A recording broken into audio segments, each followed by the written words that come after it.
Jeff, I want to talk about the United for St. Andrews Capital campaign. Why is it so important? What does it offer us? And why should all alumni contribute whatever they can? Yeah, Martin, thank you so much for the opportunity. I appreciate what you're doing, helping us spread the word. You know, St. Andrews is a very special place, and I know it's a special place for you and for each of the alums. Unfortunately, we've had damage here on campus over the last couple of years. A couple of hurricanes came through, you know that. We've got to get this facility back on its feet. That is what United Capital Campaign is all about.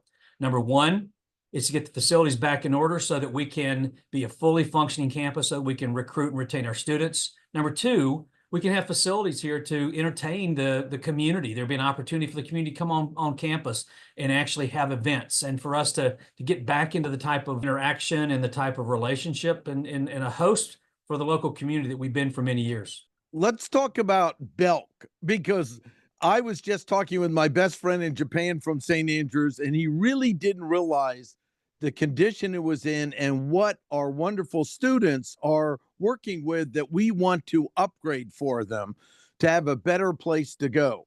Sure. So it's not only the students that are working their way through Belk, but we've got a great staff that are also functioning in much less than adequate facilities. I'm going to show you some slides in a minute, but number one, all of the cooking, all of the dining facilities that were on the basement of Belk that you used to remember, where you'd go down and have, you know, just a hangout. There was a couple of dining rooms there for faculty, for staff, and others.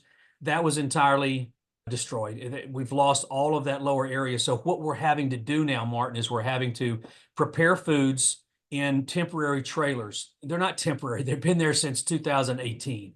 So unfortunately, what is intended as a temporary cooking facility is now a permanent cooking facility. Instead of having the ability to provide fresh vegetables and prepare food that we've actually have lower costs, we actually are having to purchase partially prepared or semi-prepared foods, prepare them in these trailers, and then cart them up into the dining area. If you remember the upstairs facilities that used to be the ballroom, the snack room, well, the old snack room is now where we serve the food to the kids. The old ballroom, well, that's now the dining area. And you know, we've made do over the last 6 years, but it's just starting to show its age, Martin. Those trailers can't function. The cost, we can't continue to incur that 30 to 40% increase in cost. And probably one of the worst things is, Martin, we still don't have a bathroom in that building. Remember, the bathrooms were downstairs. They were down in the lower level on the back side of the elevator, the steps area. We now have a temporary trailer, again, intended for use outdoors at athletic facilities. We have a trailer for both handicapped facilities as well as regular facilities. In the winter, I don't know about you, but that's not exactly a very pleasant place to have to go to the restroom during the winter months. So there's no bathrooms on that floor. Most of the kids end up taking their meals back to the dorms with them. That's not what Belk has been down through the years. Belk is a social location. It's the core, the heart of this campus. We've got to get it back. And this started when, was it 2000 and I forgot the date when the storm hit. And I think we ought to talk about that, because many people go, isn't there government funding for it? And they don't realize you got to pay everything up front before they'll give you money back. And we were just about wiped out. Yeah, so there were two hurricanes that came in back to back. After Florence in 2018 is when it really knocked us to our knees. Yes, we did have some FEMA money that came in, but what people don't realize is that the FEMA support only comes in after you've effected repairs. So you have to have money in the bank to make those repairs. And we did some, Martin. There were some repairs made to dorms, essential repairs. There were dorms repairs made to Vardell to get it back on its feet so that we could actually have classrooms and offices for faculty. Down through the years, we haven't had the cash to make these repairs. We just have not had the funding. Even of the money that we did spend, only 75% of that's reimbursed. So every dollar that we spent, we only gave 75 cents back. That's the reason these facilities haven't gotten back on their feet, while we haven't been able to make those repairs. And that's why this campaign is so important. Would you share some of those great slides you have? Because I thought it described things well. And that's why I said, we got to get a video, some more alumni and friends of the school and associations and groups that really are committed to helping wonderful small universities like St. Andrews will understand why we need the money. Sure. So I'm going to share my screen with you, Martin. This is, if you take a look at the photograph, you'll remember this. This was Belk.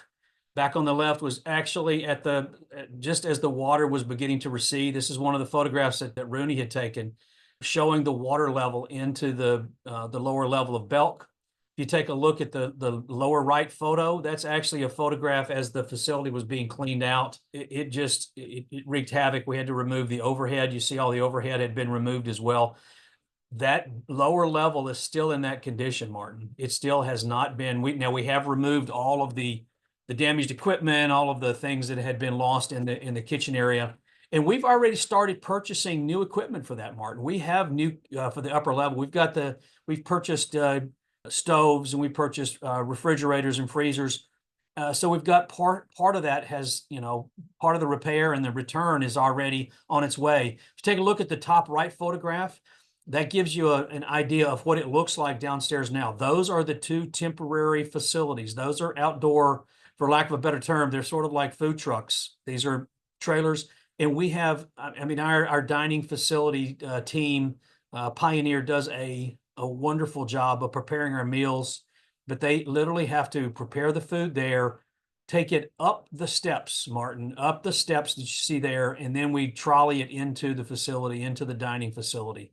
It's just not, this is not adequate. This is not the way that we need to be able to function. And remember, just to the right, and I apologize, I don't think I have a photograph here in this slide deck, but just to the right is the trailer with the restrooms. It's there as you were walking your way into Belk. So imagine being a new student or a parent of a new student, and you're walking around campus and you see this outdoor trailer or a restroom for your dining facility. Just so everybody knows, this is not just pie in the sky. Yep. Somebody has a dream or an idea. We've already had an engineering design done back in 22. All right. We've got a design ready to go. You can take a look at this drawing. This is the main area. We're actually going to put the bathrooms on the back side of the stairs. This whole area is going to be the dining area. This used to be, if you remember, this is the where the snack bar was located. We're currently serving food in there. This entire area here will be our kitchen. So that entire upper floor is going to be renovated. New HVAC. It's going to be a lot of work that goes into that, but we already have the designs. Now we have gone back and we're renovating, doing or tweaking some of the designs because this was originally done in 22.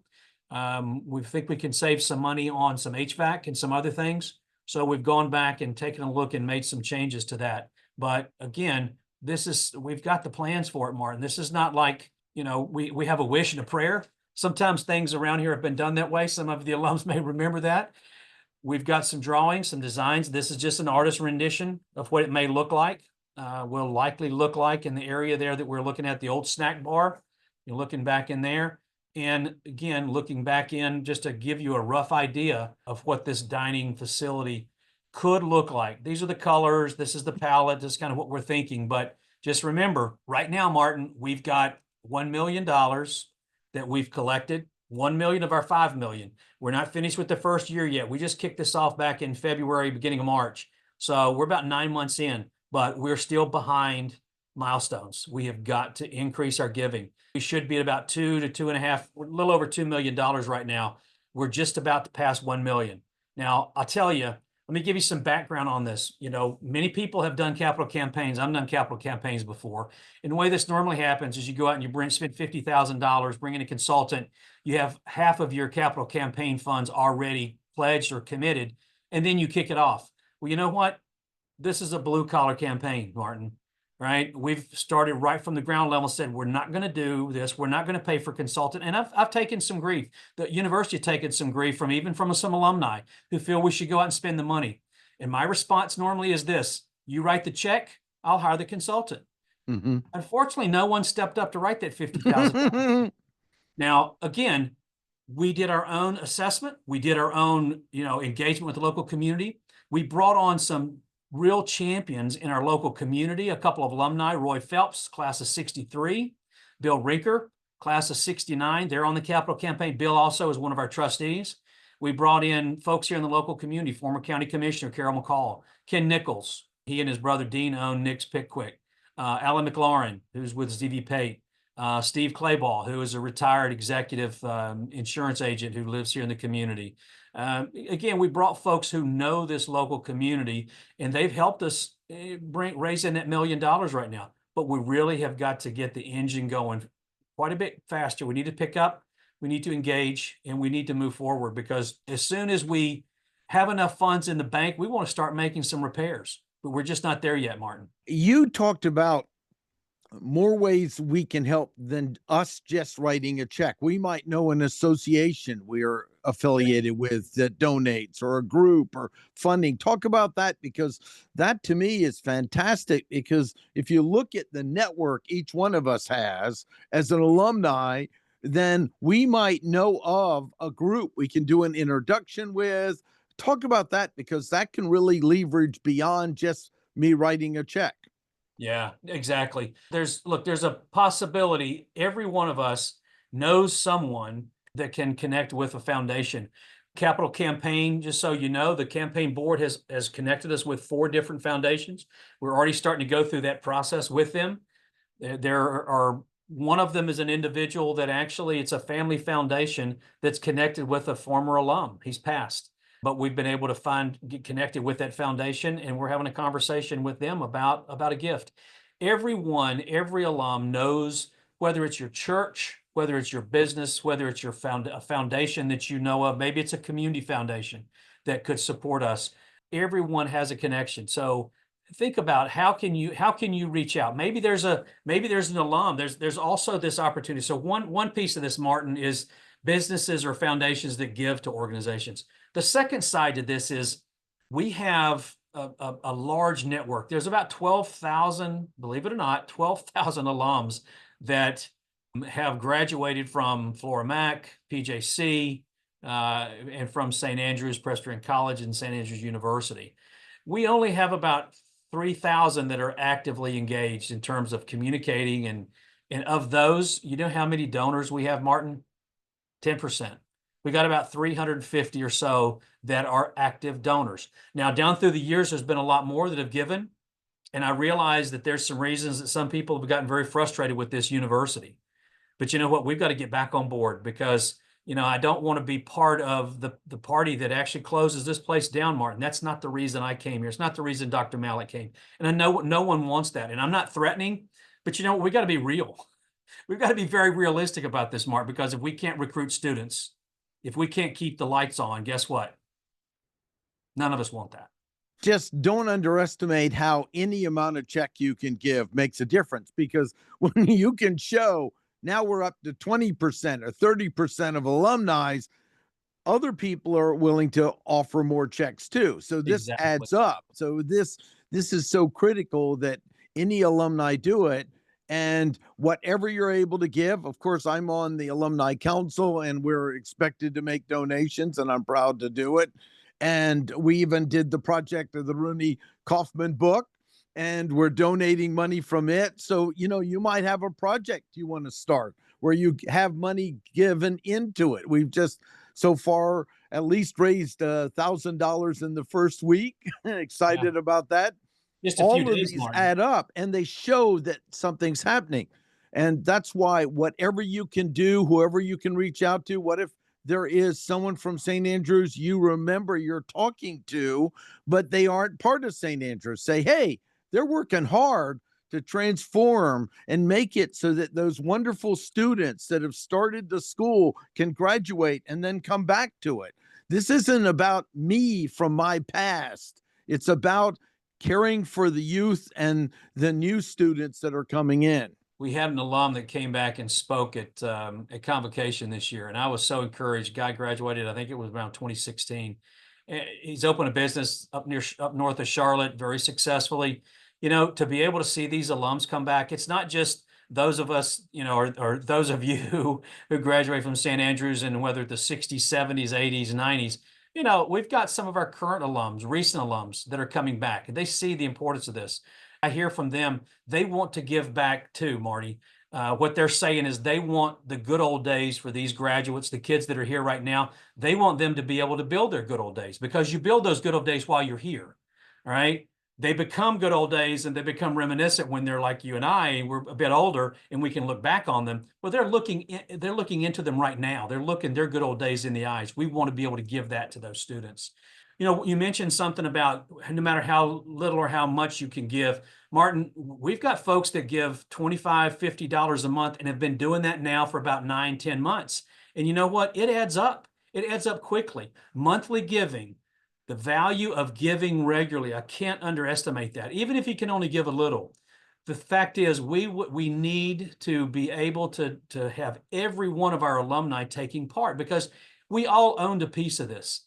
Now, there's some folks that may not like X or Y or Z, but everyone, you know, we all have some good memories. There's always something that we can reflect back on our time at St. Andrews. If you have that ability, reach out and touch a classmate, reach out and touch someone that maybe was a mentor or a coach. Maybe there's somebody that you knew. Maybe there's somebody that, you know, some of your friends' children went to St. Andrews. You'd be amazed at the number of people that I hear around here that say, hey, you know what? I had a neighbor that told me about St. Andrews. Reach out and touch those folks. But also, you mentioned about campaigns, Martin. There's all kinds of creative ways. I love the work that you guys did, the Alumni Council did, for the Rooney Coffman book. What a great testament to Rooney's work. But it's a real testament, I say, to you, to Gary, to Greg, to yourself, to others on the Alumni Council who spent a lot of time and effort to put that together, because you know what? It's given back.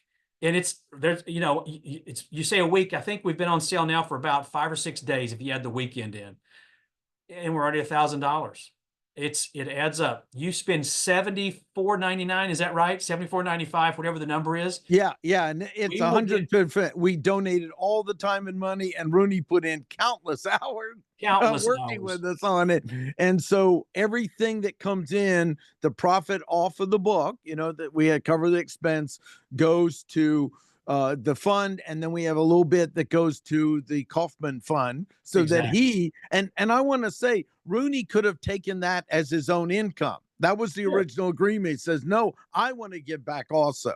So that's also going to another fund that helps with the science students and other things. So you're getting multiple payoff with it. Yeah. I just want to mention some things that I've acknowledged with the new change of leadership. The commitment for transparency, accountability, and measurable results, so people can see we're not just hoping, we're doing.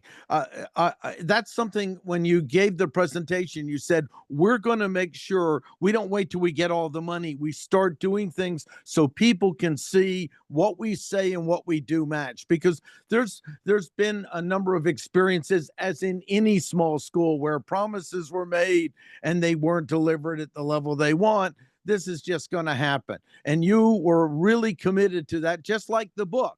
I said, we're going to do this, and I was determined it would result. People saw that, and that's, to me, something that's refreshing, and I don't want to take away from the effort of the past, but a real core commitment. If something happened in the past, we can't change it, but watch our words and what we do, and that's what really drew me into the new team here working on this campaign. Yeah, no, I appreciate that, Martin. I think you're right. I think with Dr. Malik's leadership, that's going to continue. You know, one of the things that we have said, and we're going to continue to say, is don't judge us based on our words, as you say, judge us on results. And again, we're proud to say, you know, this past year, for the first time in, I'm not going to say decades, but it's been a long time, we actually operated without a deficit. That hasn't happened in a long time, Martin. That's one result. We've also had some other results. I mean, we've had some alums. Those of you may remember, if you've walked around this campus very much and you've seen some of the railings, and trust me, every time an alum comes on campus, someone pulls me aside and said, Jeff, when are we going to do something about cleaning these side railings and clean up the, you know, get these things repainted? Well, guess what? I challenged one of them, and I won't call his name, but he knows who he is. And I said, if you give to that, we will make that happen. Well, guess what, Martin? It was done, right? Now, as it turned out, it was right before graduation, and that was a great thing because we needed to do it. And you know what else? Another alum said, we need to do something about the grounds. And so guess what? I said, then you make a donation And guess what? We had some new landscaping done. We had some, some of the planters around here were cleaned up. That's stuff that doesn't happen all the time, Martin. You know why? Not because we don't care about the beauty of this place, but because we want to make sure our people get paid, make sure our electric bills get paid, make sure that we pay our vendors, and make sure our students graduate and have an education. Now, we would love to be able to have over and above that. We're not there yet, but we're getting there. And our intent is to get there quickly. I want to talk about one of the other alumni projects. You used to in Belks look in the window and see the empty rooms, and Gary and a number of the other great alumni spearheaded. Why don't we cover the windows with some cool pictures and information? And we did what small towns do. I remember the discussion. Small towns, when they have empty buildings, they'll cover it with something. So when you go to visit St. Andrews, notice that's a collective project of the active Alumni Council that am part of. Yeah.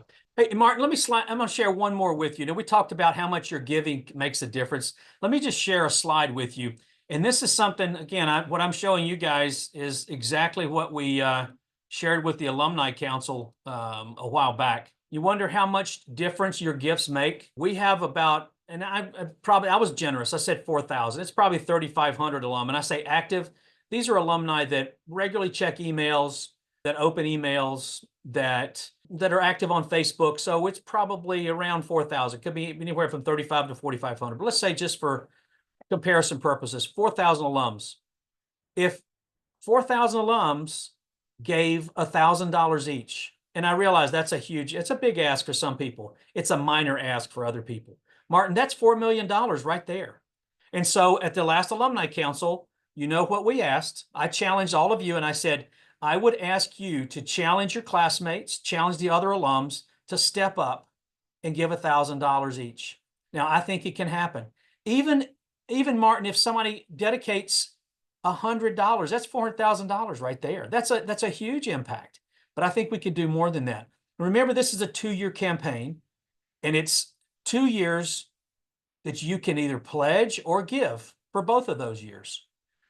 There's alums that are right now in a condition where they're having to take, more than 70 years old, they're having to take money out of their IRA. We're all going to be there eventually, and guess what? It's not a question of if, it's a question of when, and what are you going to do with that? Well, you know what you can do with it? You can actually contribute that $1,000 a month to St. Andrews that you take out of your IRA. And guess what? That can make a huge difference. Maybe you're in a situation where you have a larger amount of money. There's a thing called a qualified charitable distribution. IRS allowed us to do that. We sent several emails out. You can actually give up to $100,000 tax-free. There are ways of doing this. I would encourage people, if nothing else, what we've done with this, Martin, is we've actually planted seeds, and people are going to start asking some questions. Talk to your financial advisor, talk to your spouse, talk to your partner, talk to whomever you want to talk to. But there's some ways that you can give that maybe you haven't considered before now. Please step up, provide a gift. Excellent information. I'll put links below and resources to campaign, the book, and other ways they can follow what's going on, because we're generating content. If you're alumni, you're not on the alumni email, please make sure to be on it. And if you have a story, share that as well. And I'm popping up a QR code right now for you, Martin. Just you can stick this in the yeah, I'll put the link in there, but if people are with us now and they want to get their phone out and scan it, I'll make sure this is the in screen so they'll have a little more time with it. And this is so exciting to be part of something so important at such a critical time. If you have not been back to St. Andrews, walk around, talk to the school, have them introduce you to some of the students and speak with them. You're going to find students walking around talking to each other. Jeff, I was like talking. You can't find that in Raleigh. They're looking at their phone. They're interacting with each other. You're going to see the results, that the core essence is there, and they've adapted for the needs of the new students. What do they want now? What do they need before they invest the money? The commitment to keep the essence and adjust to the needs of serving the students, not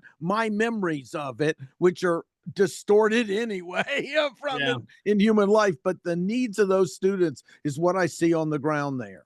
Yeah, one of the things that, again, I don't come from an academic background, but one of the things that's really clear is that if academia doesn't step up and become an entity that provides and prepares our students for the workforce, then we become an image of the past, and you fail. And so workforce development is extremely important in what we're doing, Martin. And I know some folks say, well, why don't we just give kids what they want? We need to give them what they really need. Exactly right. What you have to do is both. In order to bring in the kind of students, you have to offer the kind of programs that are impactful in the industry. I just encourage anybody, do some research, pull out the Bureau of Labor Statistics and take a look at where industries are today. What are the industries that are hiring? Where are the jobs of the future? But then I ask you just to remember something. No one has taken out liberal arts from St. Andrews. I just want to lay that clear, Martin. Let's put that old coffin to bed. Let's go ahead and bury that body, because you know what? Sage is alive and well. Sage has gone through several iterations since the old Chapel Hill report back in the 50s that gave birth to CNC, right? We still look at that. We still study that. We're going back through that again. And you know what? You may well see another iteration of Sage in the future, but you know what? We're still going to offer that type of undergirding of liberal arts, creative thinking, self-examination, so that our students are able to be the kind of character, develop the kind of character they need, can understand their community, but really looking for their calling, Martin. That hasn't changed since this place started. Let's completely disavow that. If anybody has a problem, please call me, 910-277-5769. I answer my phone. Please call me if you have concerns about that. But we talk regularly. Those classes are ongoing. Every one of our graduates they receive 4 years of SAGE, just like you did, or 4 years of CNC, whatever you experienced. We are not throwing out our liberal arts core. So just want to put that to bed. No, you're weaving it in with the practicality of what they need for a job, because people That's it. need, before they invest this money. IBM used to just hire someone if they had a liberal arts background. That's long gone. They It's need long both gone. that to Yeah, balance them, and they need the skills that are in demand by the market today. that's And it. that's what I see Exactly. working and being part of this. So it's such an honor to be part of this team, helping out. I want to thank everyone involved. Please share this with as many people you know as possible. If it's someone you talk to on a regular basis that you know hasn't been actively involved, come on home. We're ready to welcome you as part of the community. And let's think about the students that are there and the future students. Thank you, Martin. Appreciate giving the opportunity. Excellent.